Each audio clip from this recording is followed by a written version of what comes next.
expensive.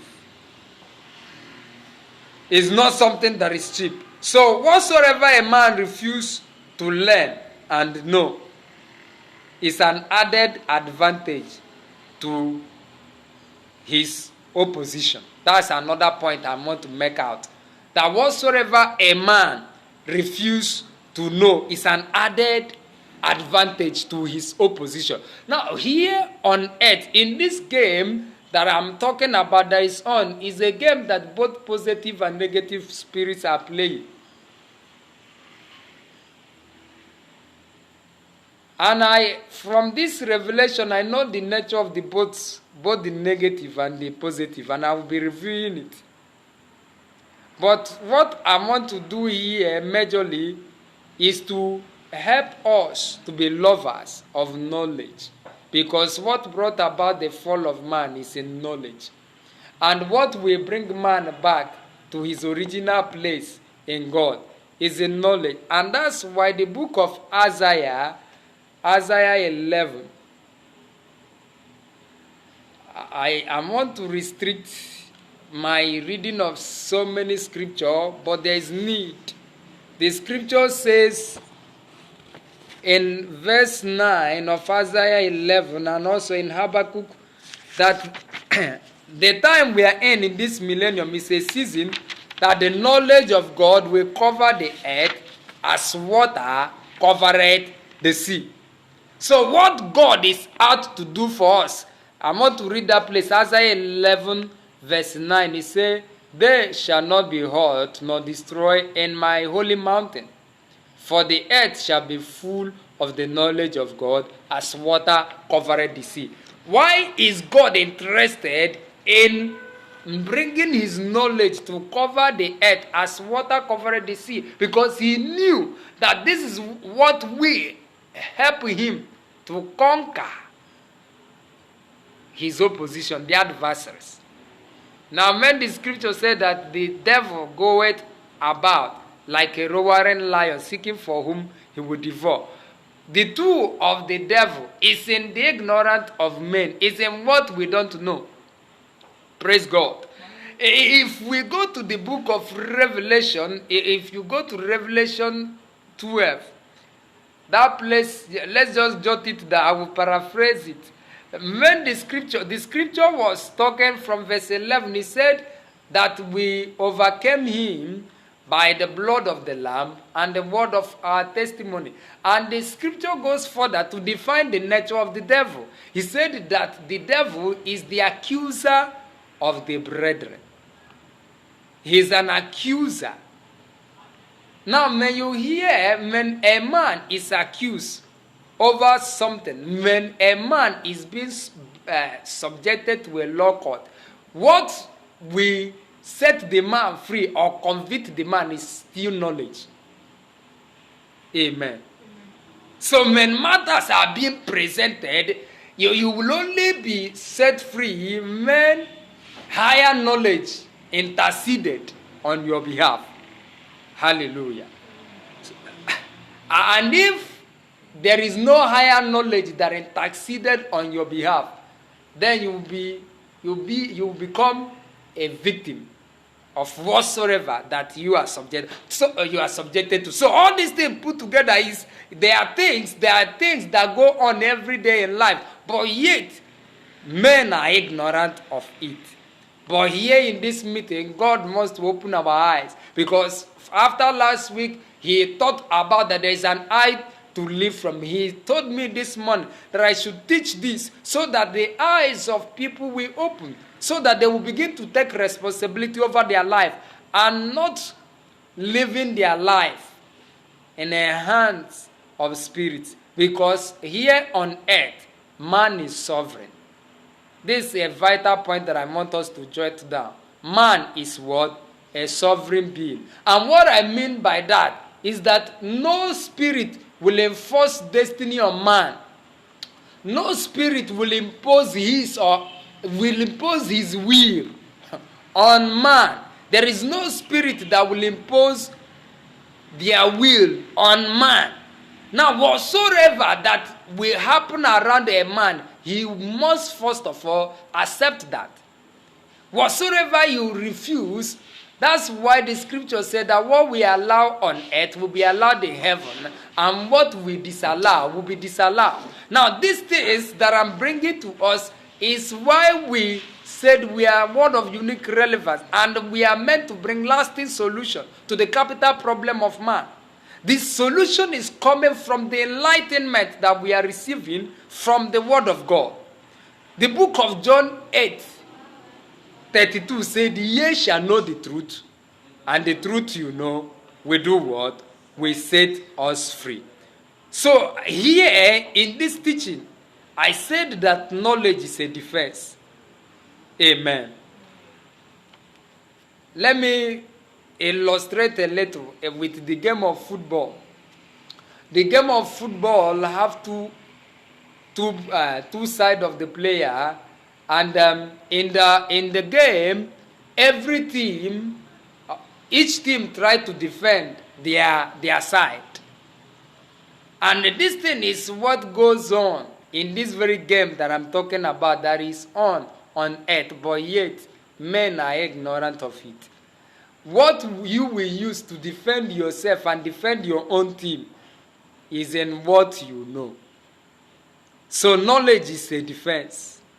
I said that knowledge is a defense, just like money. Money is a defense. And I said that the both are products of illumination. Both knowledge and money, they are products of illumination. That's enlightenment. Knowing. So you can't separate how powerful a man will be or how powerful a spirit will be from what the spirit knows. Please, let's jot down. It is what a spirit knows that defines his strength.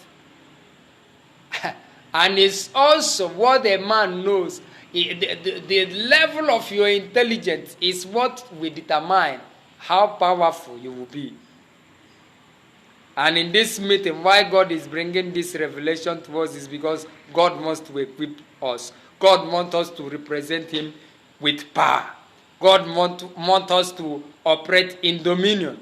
Back to Genesis 1:26-27. After God said that man should look like Him, verse 27 says that man that look like Him should exercise dominion.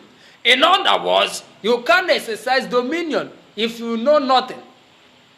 And one of the capital things why we have our life, the essence of the life we have, is for us to learn. Amen.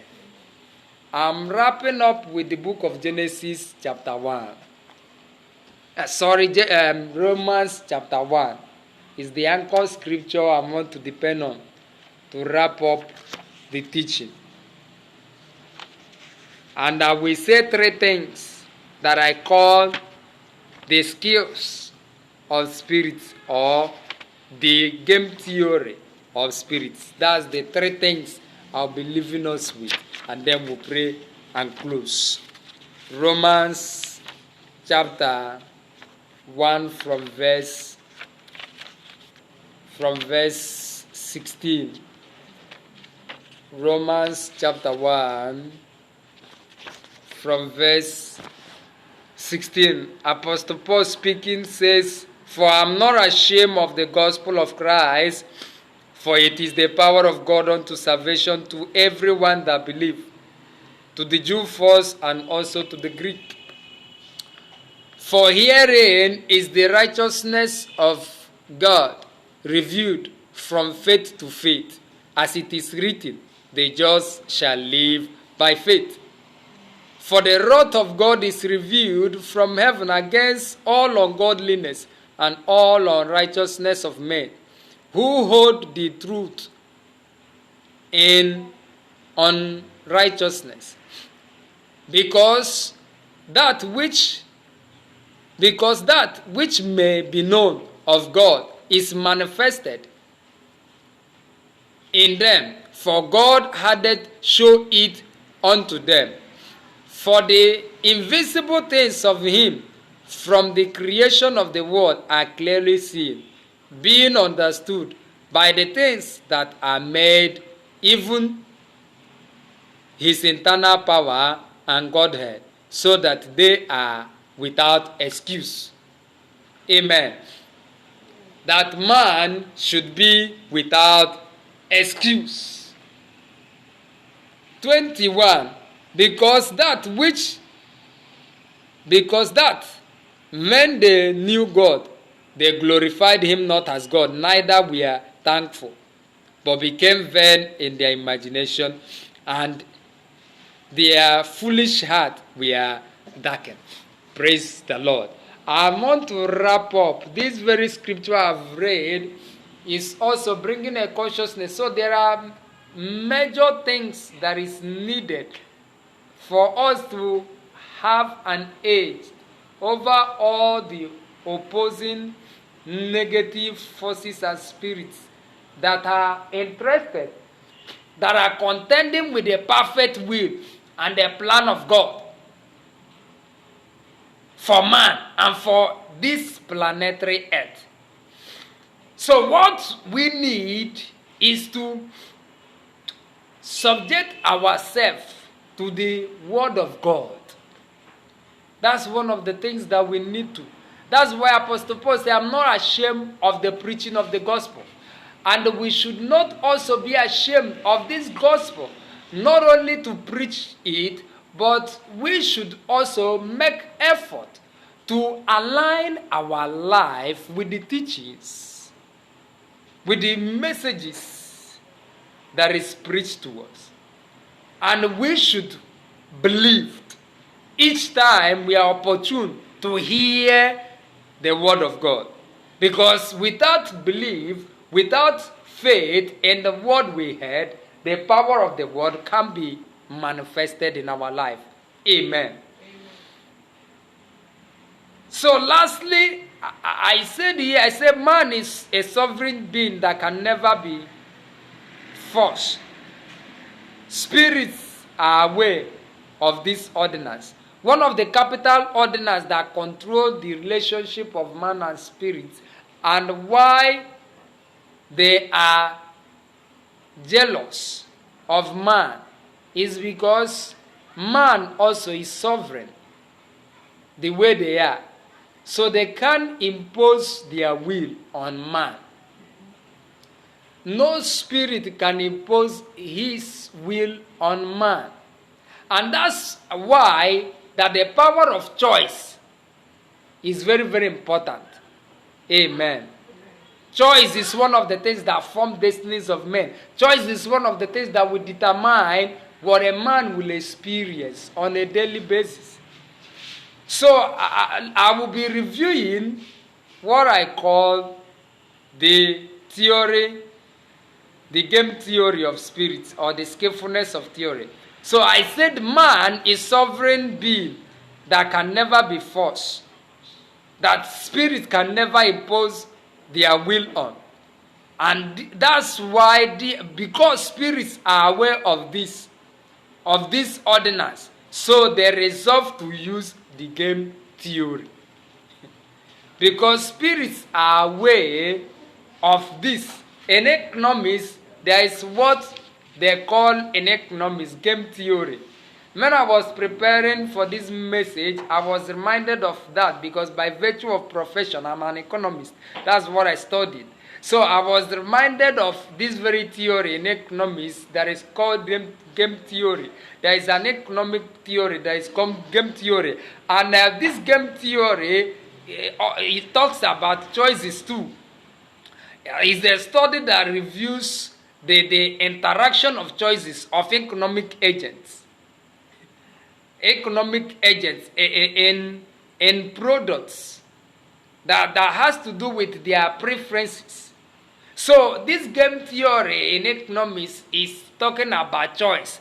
And this thing is what is playing too, the spirits are playing off. So choice controls destinies of men on earth. The choice of a man, his decision, and his belief. These three things is what will determine the destiny of a man on earth. And man being a sovereign being and spirits know that without man there can be known on earth. There is no spirit that can be known on the planetary earth without a human representative, without a human ambassador. So all of them in this game theory play with these skills that I will be mentioning. One is conviction, and I will tell you the spirit that use conviction. Two is seduction or deception. Seduction or deception. And three is persuasion through fellowship. These are the three game theory of spirits, or the skills that spirits use to play this game that has been on in all eternity. The third one is persuasion through fellowship. Persuasion through fellowship. These are the three. Now, the negative spirits function with deception or seduction. They function with deception. And like I earlier stated, deception can't take place in a life what you know, what is very clear to you. It will not be possible for you to be deceived in it. And that's why the summary of this message today is that knowledge is a defense. Knowledge is powerful. Light, the light of God, the light of God's word. So the book of Psalm 119 verse 105, David said that the word of God is a lamp unto my feet and a light to my path. So we need this word of God. We need to be rooted in the word of God in order not to be a victim of the deception of the fallen spirits. Whether it be sickness, whether it be death, whether it be any form of abnormality that fallen spirit will try to use to suffer men, to keep them in pain, cannot come until they depend on deception to convict them wrongly. Amen. So today, the essence of this message is to help us to have self-awareness of who we are, so that we will know our choices. We'll be conscious of what we will choose and what not to do, what to choose. And we will also be conscious of what to believe and what not to do, what believe. Because all these things put together is what will determine our destiny and what we will experience on a daily basis. And as we give heed to this revelational teaching, I assure you that your life will never be the same. Watch your life take a new shape in this very millennium. Watch your life, watch your business, watch everything about you taking a new shape. And you will see yourself doing exploit. And you will see yourself partnering full-time with God. The Lord bless you richly for finding time to be part of this meeting in Jesus' mighty name.